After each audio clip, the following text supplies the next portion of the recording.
Hello everyone. So we are going to talk about the chapter carbon and compound.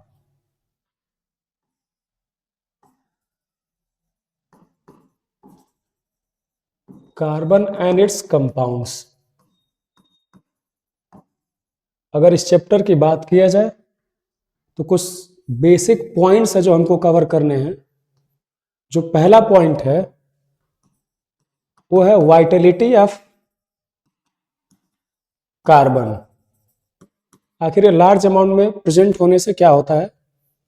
दूसरा basic है characteristics, जिसमें हम major characteristics की बात करेंगे, जो कि आपकी बात होती है टेट्रावैलेंसी की।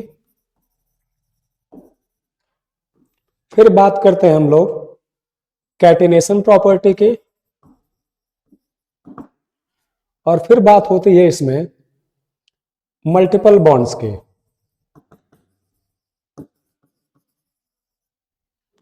अगर नेक्स्ट बात किया जाए तो बेसिकली इसमें हम लोग देखेंगे हाइड्रोकार्बन्स। हाइड्रोकार्बन्स को बेसिकली क्लासिफाई करें तो इसको 3 पार्ट्स में फर्दर क्लासिफाई करेंगे हम लोग। सैचुरेटेड हाइड्रोकार्बन,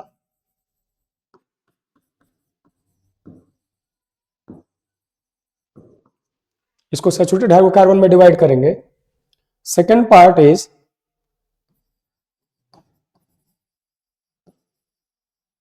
अनसैचुरेटेड हाइड्रोकार्बन, और थर्ड साइक्लिक कंपाउंड की बात करेंगे।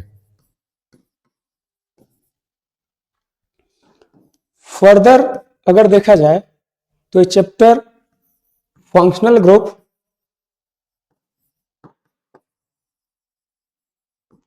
एंड इट्स IUPAC नेम को रिप्रेजेंट करता है। नेक्स्ट जो टॉपिक होता है इसमें अगर लार्जली डील करें तो होमोलॉगस सीरीज पढ़ सकते हैं। उसके बाद केमिकल रिएक्शंस की बात करेंगे। फर्दर मिसेल फॉर्मेशन और सोप्स एंड डिटर्जेंट्स के बारे में पढ़ेंगे।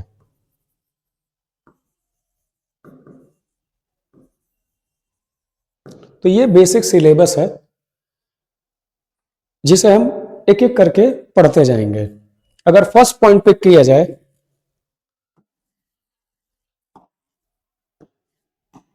तो फर्स्ट पॉइंट हम बात करेंगे व्हाई कार्बन इज इंपॉर्टेंट।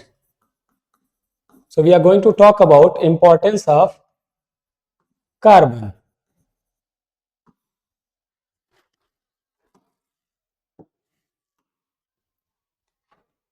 अब अगर नेचर में देखा जाए तो कार्बन का जो एग्जिस्टेंस है वो अर्थ क्रस्ट में मेनली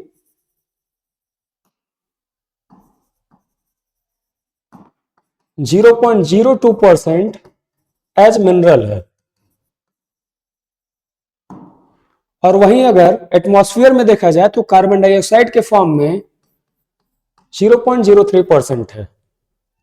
अगर कंपोजिशन देखा जाए तो इसकी अवेलेबिलिटी बहुत कम है, पर नेचर में कार्बन जितना कंपाउंड फॉर्म करता है कोई और एलिमेंट उसके कंपैरिजन में आसपास भी नहीं आता है। इसीलिए कार्बन में हम एक नया चैप्टर पढ़ते हैं which is known as carbon and compounds. और अगर केमिस्ट्री की बात किया जाए तो इसका एक सेपरेट ब्रांच है which is known as organic chemistry. इसकी वाइटलिटी और इसका बेसिक फीचर इतना इंपॉर्टेंस होता है कि हर living matter, plant, animals, everything in the universe is form from carbon only. हमारी जो बेसिक स्ट्रक्चर है, हमारा जो एग्जिस्टेंस है वो कार्बन के ऊपर डिपेंड करता है। और इसका मेन एग्जांपल अगर आप देखिए तो सदगुरु जी का एक मूवमेंट चला था सेफ सॉइल। अगर देखा जाए तो बेसिक वो मूवमेंट है सिर्फ कार्बन का। अगर कार्बन हम बचा लेंगे तो सॉइल की जो फर्टिलिटी है, नेचर है, ग्रोथ ऑफ लाइफ है, उन सब चीजों को हम बचा सकते हैं। तो ये तो हो गया इंपॉर्टेंस ऑफ कार्बन। अब हम अपने चैप्टर में चलते हैं धीरे धीरे और बात करते हैं first point which is characteristics of carbon, जो कि बेसिक फीचर होगा कार्बन का।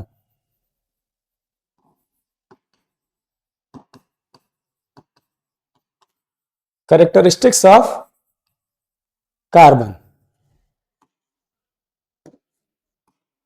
जो फर्स्ट पॉइंट है that carbon belongs to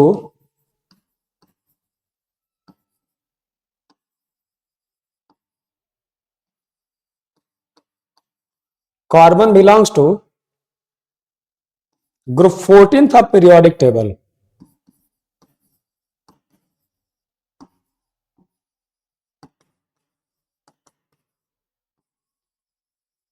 group 14 of the periodic table.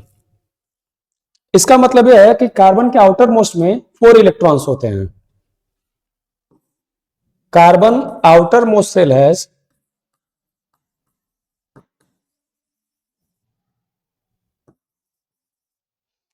4 electrons, which makes it more important. How? Let's see.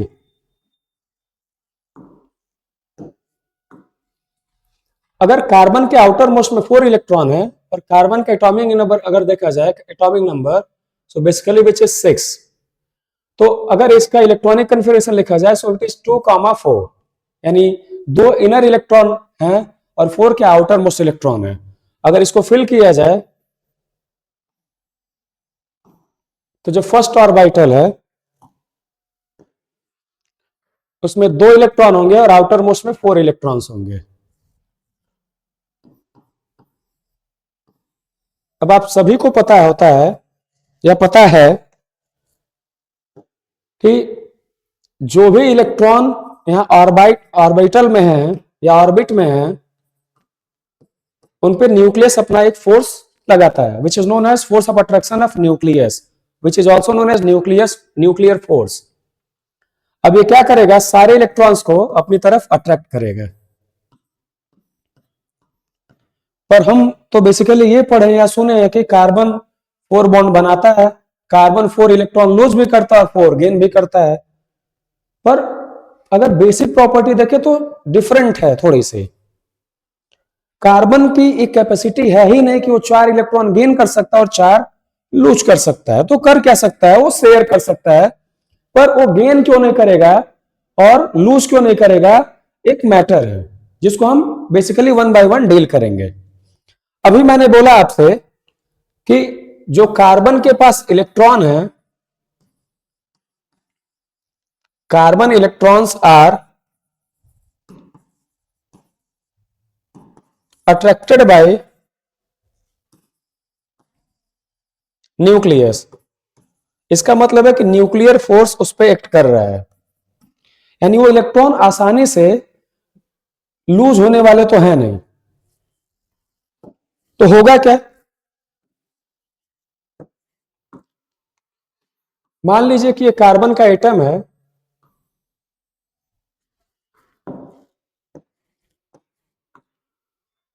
Inner में 2 electron है यानी first orbit में, और जो बाहर वाला ऑर्बिट है आउटर मोस्ट ऑर्बिट है उसमें 4 इलेक्ट्रॉन है। न्यूक्लियस अपना फोर्स इन पे लगा रहा होगा और मुझे इलेक्ट्रॉन्स रिमूव करने हैं, तो आसानी से इलेक्ट्रॉन निकलने वाले नहीं। इनको निकालने के लिए एक स्पेसिफिक एनर्जी देना पड़ेगा। So to remove electron from an atom we have to provide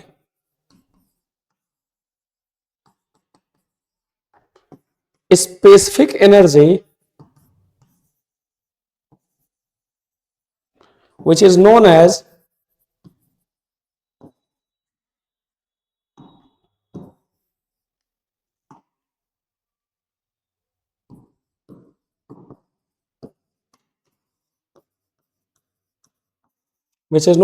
ionization energy। इसको हम बेसिकली आयोनाइजेशन एनर्जी के नाम से जानते हैं।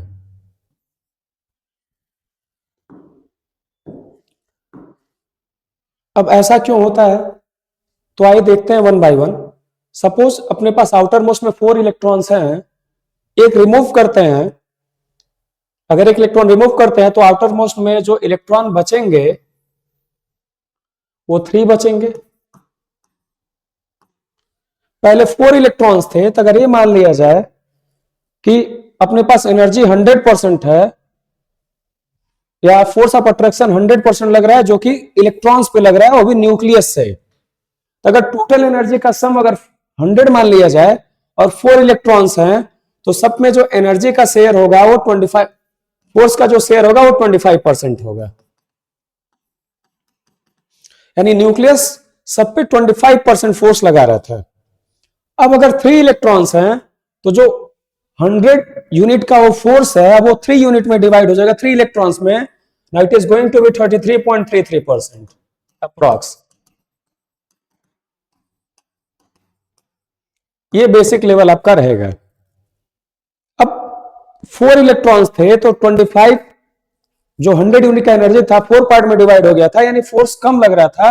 अब जो फोर्स है वो ज्यादा लगेगा। अब अगर इलेक्ट्रॉन निकालना है तो अगर मैं जूल में लूं और यूनिट में लूं तो मुझे इतना एनर्जी देना पड़ेगा।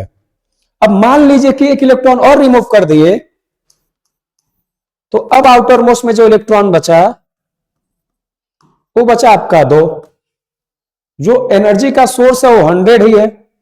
अब अगर इसको निकालना है तो आपको 50 यूनिट एनर्जी देनी पड़ेगी निकालने के लिए। यानी हर स्टेप में अगर देखा जाए तो एनर्जी निकालने के लिए या एनर्जी का यूटिलाइजेशन हो जाए इलेक्ट्रॉन को निकालने के लिए। अब जब इलेक्ट्रॉन कम हो रहे हैं तो जो न्यूक्लियस का फोर्स ऑफ अट्रैक्शन हो इंक्रीज हो रहा है, यानी इलेक्ट्रॉन्स को निकालना लार्जली डिफिकल्ट होगा अगर इलेक्ट्रॉन्स कम होते जाएंगे तो। इसीलिए हम इलेक्ट्रॉन को निकाल नहीं पाते हैं। एक और चीज, केमिस्ट्री में जब सिस्टम को ज्यादा एनर्जी दिया जाता है तो ज्यादा अनस्टेबल होता है। तो एक रूल इसमें अगर स्पेसिफिक हम ध्यान दे दें, higher energy, higher the energy lower the stability. यानी जब हम इलेक्ट्रॉन दे रहे हैं तो फर्दर जैसे जैसे इलेक्ट्रॉन कम हो रहा है, इलेक्ट्रॉन ज्यादा रिमूव करना है, तो हमको एनर्जी ज्यादा देनी पड़ रही है इलेक्ट्रॉन को निकालने के लिए। तो सिस्टम की जो एनर्जी है वो इंक्रीज हो रही है। सिस्टम की एनर्जी इंक्रीज होगी तो जो एटम की स्टेबिलिटी होगी वो लोअर चली जाएगी। इसलिए हम लोग कार्बन से 4 इलेक्ट्रॉन रिमूव नहीं कर पाते हैं। दूसरी बात, क्या कार्बन 4 इलेक्ट्रॉन गेन करेगा क्या? अगर कार्बन 4 इलेक्ट्रॉन गेन करता है तो देखिए क्या होगा। मान लीजिए ये अपना कार्बन एटम है, इनर में अपने पास 2 इलेक्ट्रॉन है और आउटर मोस्ट में 4 इलेक्ट्रॉन है। अब मुझे इसमें इलेक्ट्रॉन ऐड करना है, तो अगर यहां अगर आउटर मोस्ट ऑर्बिटल में आप देखिए तो 4 इलेक्ट्रॉन्स है और उसमें इलेक्ट्रॉन जब हम ऐड करेंगे तो यहां पे इलेक्ट्रॉन इलेक्ट्रॉन रिपल्सन होगा।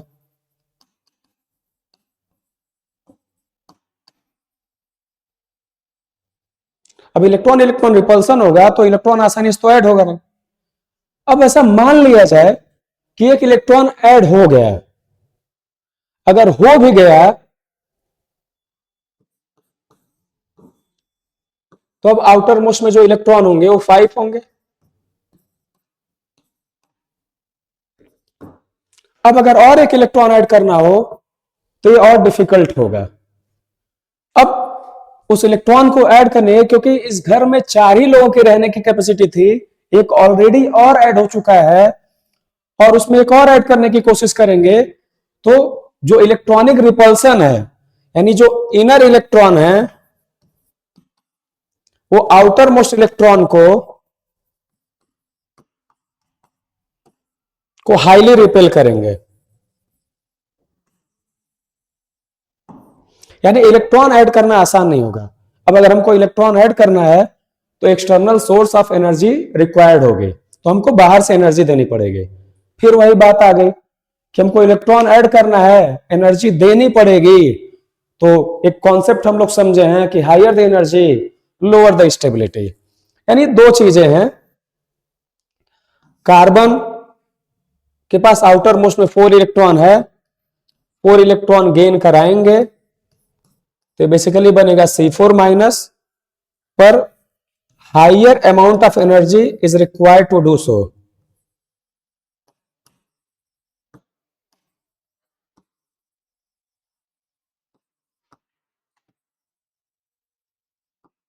Required to do so. और अगर सेकंड पॉइंट की बात करें,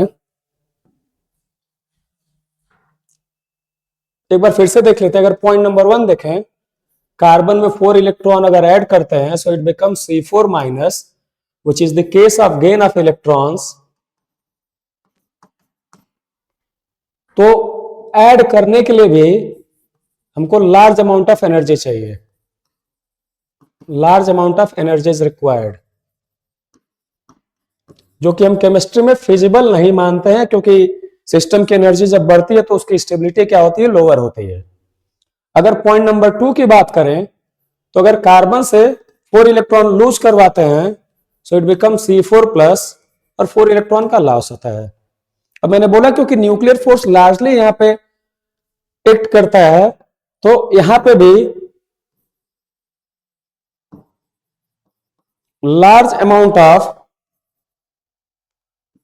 energy is required to lose electrons, और यहां पे गेन करने के लिए रिक्वायर्ड है। अब दोनों चीजें सिस्टम की स्टेबिलिटी को मेंटेन नहीं कर पा रही हैं, इसलिए ये दोनों चीजें पॉसिबल नहीं है। It means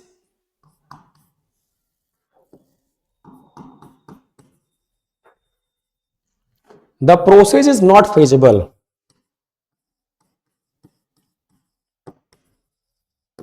the process is not feasible। तो आखिर करेंगे क्या, कर क्या सकते हैं? तो कार्बन एक अपना सेपरेट वे चुनेगा, सेलेक्ट करेगा, which is to share electrons. Now carbon has alternate path. ये क्या करेगा, एक नया पाथ लेगा, which is to form covalent bond. और कोवेलेंट बॉन्ड क्या होता है? That is mutual sharing of electrons. It means bond formed by an atom by mutual sharing of electrons, by mutual sharing of electrons। यानी वो electrons आपस में share करके bonds form करेंगे। अगर इसका एग्जांपल लिया जाए तो जैसे कार्बन है और इसके पास अगर 4 हाइड्रोजन है, तो कार्बन हाइड्रोजन के 4 इलेक्ट्रॉन से शेयरिंग करके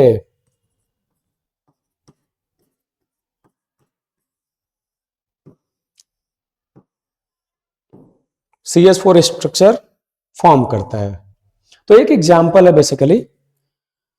अब बोर्ड एग्जाम में एक बहुत स्पेसिफिक क्वेश्चन है जो कि इसी पे आता है, और वो क्वेश्चन है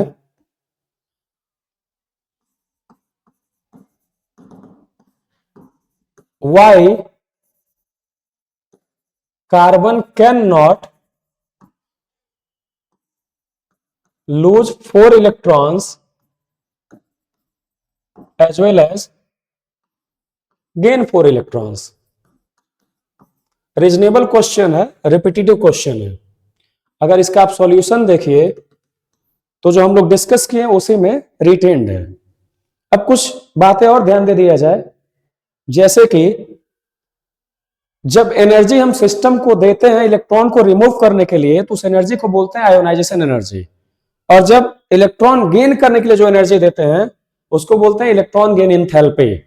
ये हायर केमिस्ट्री है, जैसे कि 11th में पढ़ाया जाता है, पर बेसिकली हम लोग को पता होना चाहिए। So to gain electrons to an atom we use energy named as electron gain enthalpy। और अगर इलेक्ट्रॉन लूज करवाना है, so to lose electrons from an atom we use energy which is known as ionisation energy. आप यहां पे S भी put कर सकते हैं। सो ये दो पॉइंट बहुत इंपॉर्टेंट होता है। अब आंसर में इसको यूटिलाइज कर सकते हैं। आंसर कैसे लिखेंगे इस क्वेश्चन का, बेसिकली वो देख लेते हैं। तो ये दो पॉइंट आपको याद होना चाहिए, दो एनर्जी। अब आंसर देखते हैं कैसे लिखेंगे। तो अगर आंसर लिखने की बात किया जाए तो आप लिखेंगे since there is requirement of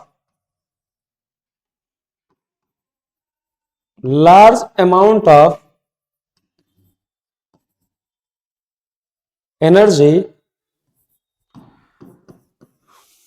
to lose 4 electrons, and which energy that is known as ionization energy,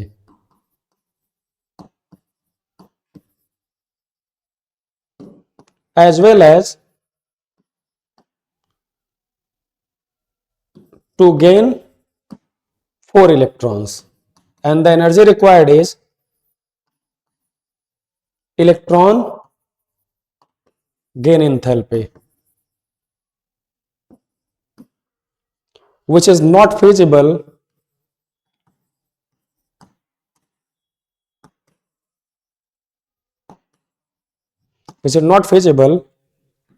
to make an atom stable। ये आंसर सटीक रहेगा आपको एग्जाम में लिखने के लिए, और इसको इस तरह ही देखते हैं। अब अगर फर्दर कार्बन के बारे में देखा जाए तो कुछ इस तरह है।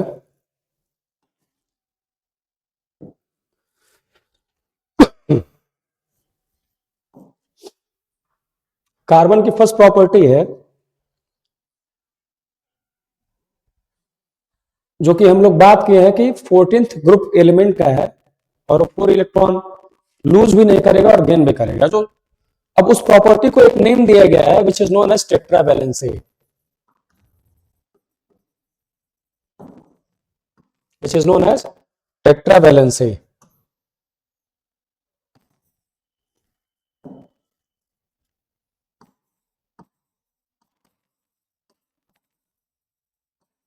यानी कार्बन के आउटर मोस्ट में 4 इलेक्ट्रॉन्स हैं, तो 4 इलेक्ट्रॉन्स को शेयर करके कोवेलेंट बॉन्ड बनाएगा। इसी प्रॉपर्टी को हम लोग बोलते हैं टेट्रावैलेंट नेचर का कार्बन है, क्योंकि वो 4 बॉन्ड बना रहा है आफ्टर शेयरिंग ऑफ इलेक्ट्रॉन्स। जो सेकंड प्रॉपर्टी है which is known as catenation, जो कार्बन को बहुत यूनिक बनाता है। अब कैटिनेशन क्या करता है? Catenation is ability of an element to form bond with itself,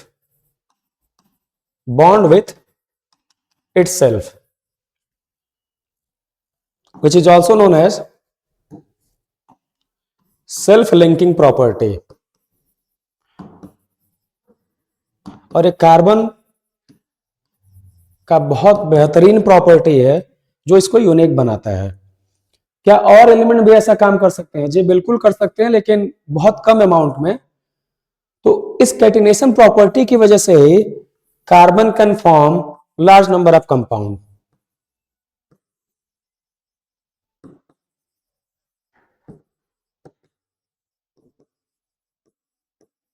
it can form large number of compounds, जिसमें हम बात करते हैं एलोट्रॉप्स की, तो इसके बारे में हम अलग से डिस्कस करेंगे। जो थर्ड प्रॉपर्टी है कार्बन को यूनिक बनाती है, और उसको हम लोग कहते हैं carbon has ability to form multiple bonds. और इसके पीछे रीजन भी है इसका स्मॉल साइज। एक बात बहुत स्पेसिफिक केमिस्ट्री के स्टूडेंट को पता होना चाहिए कि जिस एटम का साइज स्मॉल होता है उसको ज्यादा से ज्यादा बॉन्ड बनाने की कैपेबिलिटी होती है। So which element is going to form large number of bonds, अगर इस तरह की बात करेंगे तो कुछ पॉइंट याद होना चाहिए। जैसे कि कार्बन के बारे में बात करें तो पहला जो प्रॉपर्टी है वो इसको यूनिक बनाता है इसका साइज। दूसरी चीज है ये इलेक्ट्रोनेगेटिव भी है,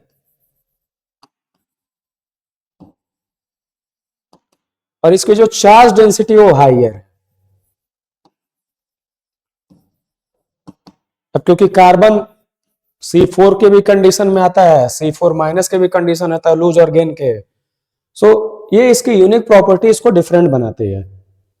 और ये मल्टीपल बॉन्ड भी फॉर्म कर सकता है, जैसे कि ये कार्बन कार्बन सिंगल बॉन्ड बनाता है, it can form carbon carbon double bond, it can also form carbon carbon triple bond. Single single bond को we call it as alkane और डबल बॉन्ड को we call it as alkene, while triple bond is known as alkyne. तो इस तरह bond form होते हैं। तो ये तो बेसिक फीचर्स हो गए कार्बन के जो इसको डिफरेंट बनाते हैं। अगर फर्दर बात किया जाए तो हम बात करेंगे कार्बन की यूनिकनेस है उसके इलेक्ट्रॉन्स फॉर्म करने की। तो थोड़ी सी बात करेंगे हम लोग इलेक्ट्रॉन्स की।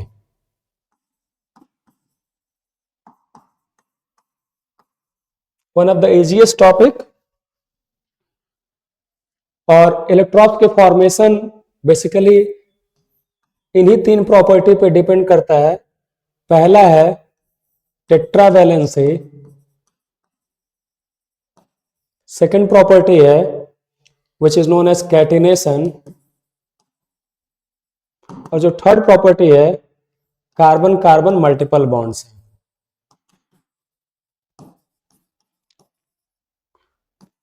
और जिसकी वजह से एक फीचर क्रिएट होता है which is known as allotropes. अब देखते हैं एलोट्रॉप्स होता क्या है, और आप इसको बेसिकली जानते भी हैं।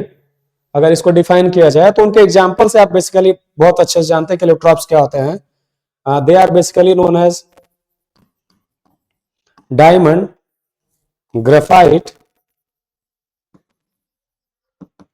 और एक और कंपाउंड है which is known as C60, also known as Buckminster fullerene।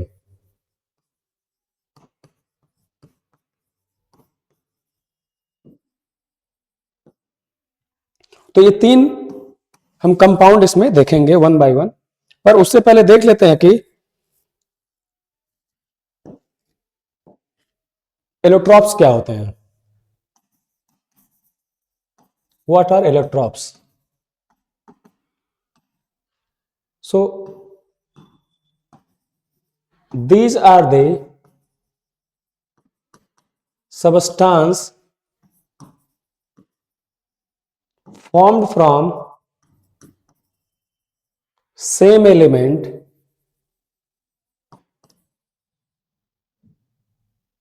having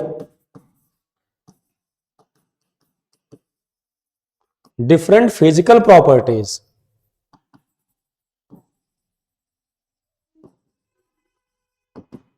but have same chemical features or properties, same chemical features or properties। This condition is known as allotropes, और इस phenomena को allotropic कहते हैं, जो phenomena जिस phenomena से form हुआ है। तो बेसिकली अगर ये दो वर्ड याद रखें तो ज्यादा बेहतर रहेगा एलोट्रॉप्स के लिए। पहला कि they are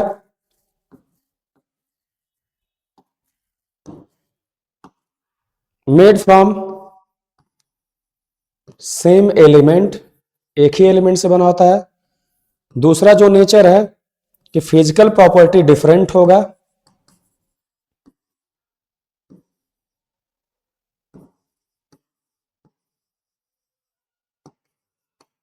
property is different.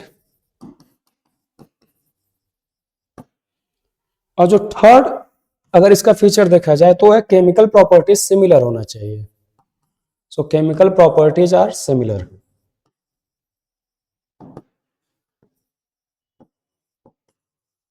अब अगर बोर्ड एग्जाम की बात किया जाए तो इन तीन में से एक का डायग्राम कभी कभी पूछ लिया जाता है, जो कि हम लोग को देख लेने चाहिए, और उसकी प्रॉपर्टी पूछता है। तो वन बाय वन देखते हैं। तो अगर फर्स्ट की बात करें, which is known as diamond,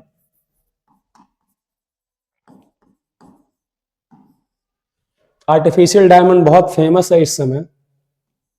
तो पहले बात करेंगे डायमंड के बेसिक एप्लीकेशन के। तो अगर बेसिक एप्लीकेशन बात करें तो जो कि बहुत नेचुरल नहीं है, तो ज्वेलरी मेकिंग में, which is basically known as ornaments. दूसरा यूज होता है ग्लास कटिंग में, as it is hardest material.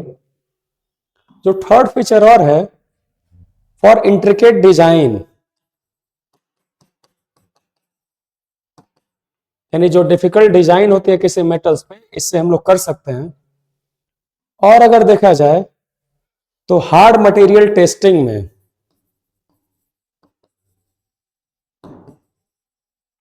में भी इसका यूज होता है। हार्ड मटेरियल टेस्टिंग का मतलब है कि यहां हार्डनेस चेक करने के लिए हम यूज कर सकते हैं इसको,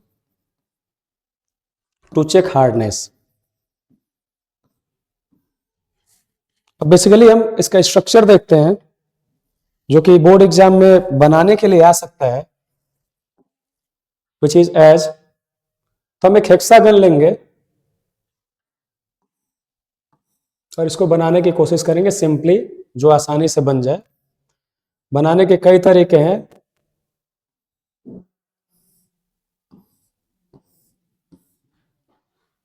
तो हेक्सागन स्ट्रक्चर हम लोग बना लेंगे। कंटिन्यूअस हेक्सागन स्ट्रक्चर बनाना है, which is easy to form. ये जो है वो फ्रंट पोर्शन है डायमंड का, और इसी में क्योंकि कार्बन 4 बॉन्ड्स बनाता है, तो उसके बैकग्राउंड कार्बन को भी शो करना होता है, तो उसको डॉटेड लाइन से हम लोग शो करेंगे। तो पीछे इसके ले लेते हैं डॉटेड लाइन, और इसी स्ट्रक्चर को कंटिन्यूअस करते हैं। स्ट्रक्चर हेक्सागन ही बनेगा, विच इज बैकग्राउंड स्ट्रक्चर, और सिमिलरली उसी तरह बनाएंगे जैसे पहले बनाए थे हम।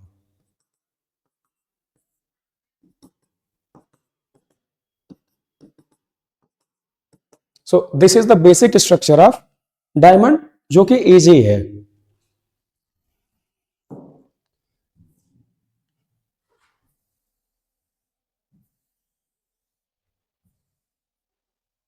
सो यह डायमंड का स्ट्रक्चर। अब बात करेंगे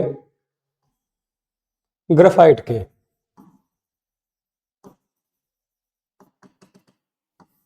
ग्रेफाइट भी हेक्सागोनल स्ट्रक्चर ही होता है, बट लेयर्ड होता है, और लेयर्ड स्ट्रक्चर भी इसको यूनिक बनाता है। अगर ग्रेफाइट देखा जाए तो जो कॉम्बिनेशन है कुछ इस तरह है। हेक्सागन स्ट्रक्चर ही लेंगे, लेयर वाइज लेंगे हम लोग।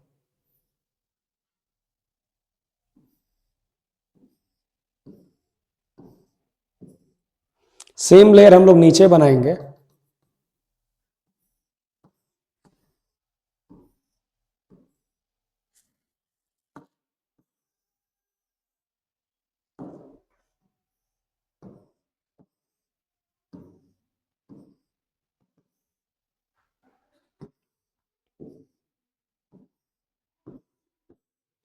और डॉटेड लाइन से ज्वाइन करेंगे। इस बात को ध्यान रखना चाहिए कि अपर पॉइंट से अपर पॉइंट को कनेक्ट करते हैं ऐसे, और लोअर से लोअर को कनेक्ट करते हैं।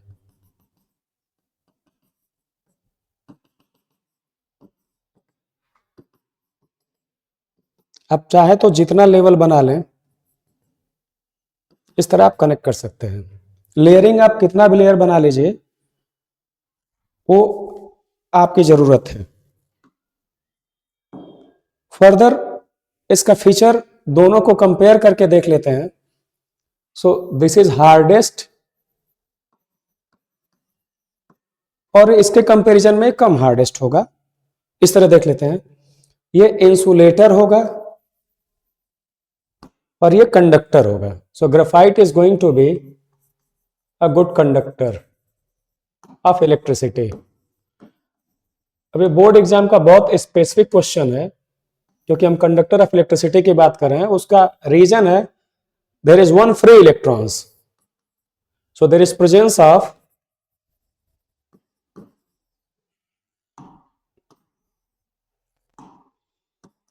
one free electrons in graphite which makes it unique. Second property जो graphite को unique बनाती है which is known as lubricant. क्योंकि लेयर्ड स्ट्रक्चर है तो एक दूसरे के ऊपर स्लाइड कर सकता है, जिसकी वजह से ये लुब्रिकेंट की तरह यूज होता है. जैसे अगर जनरल लाइफ में बोला जाए तो मोबिल ऑयल लुब्रिकेंट की तरह यूज होता है, तो ये भी फ्रिक्शन कम करने के लिए यूज होता है. अब अगर एप्लीकेशन बेस देखा जाए ग्रेफाइट का,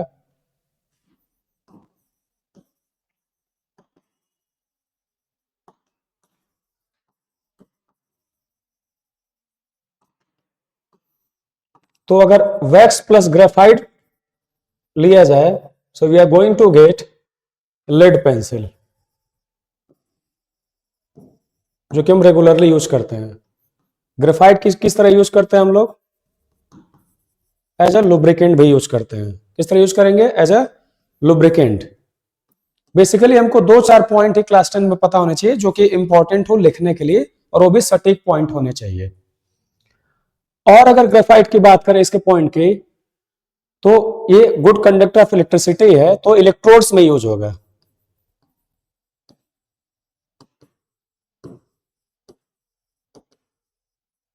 So it is basically going to be used as electrodes.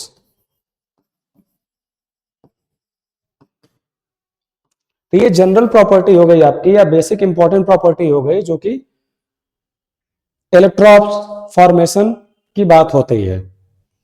तीसरी जो बात होगी वो बात होगी buckminsterfullerene which is carbon 660. This is known as Buckminster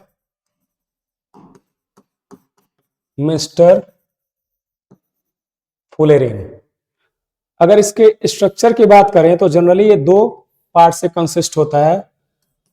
one is hexagonal and second is pentagonal.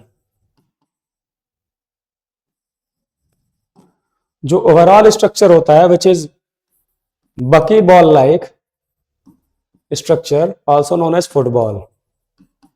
तो फुटबॉल अगर आप देखेंगे तो उसमें एक पेंटागोनल स्ट्रक्चर होता है, हेक्सागन उसमें कंसिस्ट करते हैं.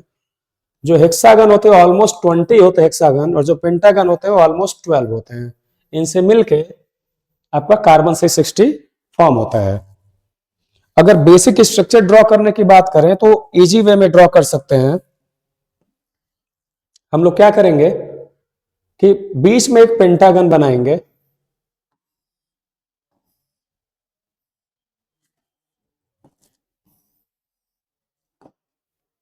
काम करते पहले एक सर्कल बना लेते हैं, ज्यादा बेहतर रहेगा, और बीच में पेंटागन बनाते हैं हम लोग.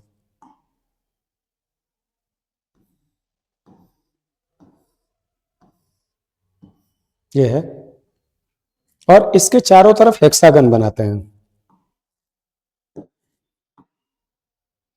तो यहां इजिली हेक्सागन आपका बनेगा, यहां भी हेक्सागन इजिली बन जाएगा आपका. तो हर पॉइंट पे हम चाहे तो हेक्सागन इजिली फॉर्म कर सकते हैं. यहां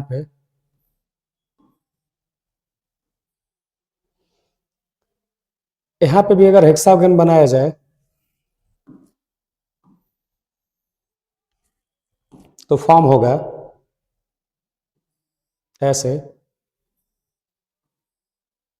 कुछ इस तरह फॉर्म कर लेंगे. यहां भी एक पॉइंट मिला हेक्सागन फॉर्म करने का, तो इसको इस तरह फॉर्म कर सकते हैं. तो ये बेसिक जनरलाइज स्ट्रक्चर इसका हो जाएगा.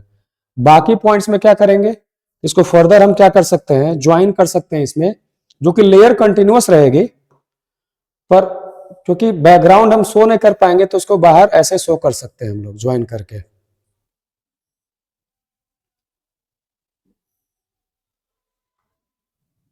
अगर ये पॉसिबल हो तो ड्रॉ कर दिया जाए ऐसे, और फिर इन पॉइंट्स को कंबाइन करते जाएंगे हम लोग। यहाँ पे ऐसे बन जाएगा, ये ऐसे कनेक्ट हो जाएगा। तो कुछ इस तरह इजीली हम लोग बकीबॉल लाइक स्ट्रक्चर बना सकते हैं, which is known as buckminsterfullerene. अब इसके बारे में बहुत ज्यादा जानने की जरूरत नहीं है बोर्ड के हिसाब से, आप बस इसका स्ट्रक्चर बना लीजिए, बस ये बता दीजिए कि कितने कार्बन से कंसिस्ट होता है, कितने हेक्सागोनल स्ट्रक्चर होते हैं, कितना पेंटागोनल स्ट्रक्चर होते हैं, ये इनफ होगा आपके लिए। और इलेक्ट्रॉप्स है तो बेसिकली 3 इलेक्ट्रॉप्स है जो आपको पता होना चाहिए, which is known as diamond, graphite as well as buckminsterfullerene, which is known as carbon C60। So basically 60 carbon से बना होता है। अब फर्दर जो बात करेंगे इस चैप्टर की वो नेक्स्ट लेक्चर में हम लोग देखेंगे, क्योंकि लेक्चर बहुत लेंदी हो जाएगा। आप ये काम कर सकते हैं कि इलेक्ट्रॉप्स को प्रैक्टिस कर सकते हैं, कार्बन की प्रॉपर्टी को देख सकते हैं। अगर यहां देखा जाए समरी ओवरव्यू अगर लिया जाए तो बेसिकली हम लोग कह सकते हैं कि 2 क्वेश्चन बोर्ड के लिए हम लोग सीखे हैं। पहला, why carbon can not form C4+ और C4-। अगर इसका फ्रेमिंग देखा जाए so why carbon can not lose as well as gain 4 electrons. एक क्वेश्चन ये हम लोग कर सकते हैं। Second question, what makes carbon unique और versatile. Third is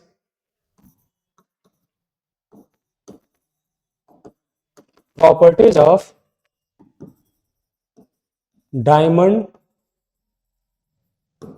graphite as well as structure, जो कि बहुत जरूरी होता है बोर्ड पॉइंट ऑफ व्यू, तो इसको प्रैक्टिस करने की जरूरत है। 3 कैरेक्टरिस्टिक्स फीचर हैं जो कि आपको याद होना चाहिए। जो फर्स्ट है दैट इज टेट्रावैलेंसी, जो सेकंड फीचर है वो है कैटिनेशन, एंड जो थर्ड फीचर है that is carbon carbon multiple bonds. इतनी चीजें हम लोग इस लेक्चर में देखे हैं जो कि आपको बार बार रिवाइज करने की जरूरत है बोर्ड फीचर से।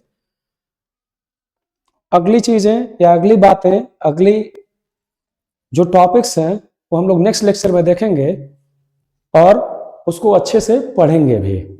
तब तक के लिए थैंक यू।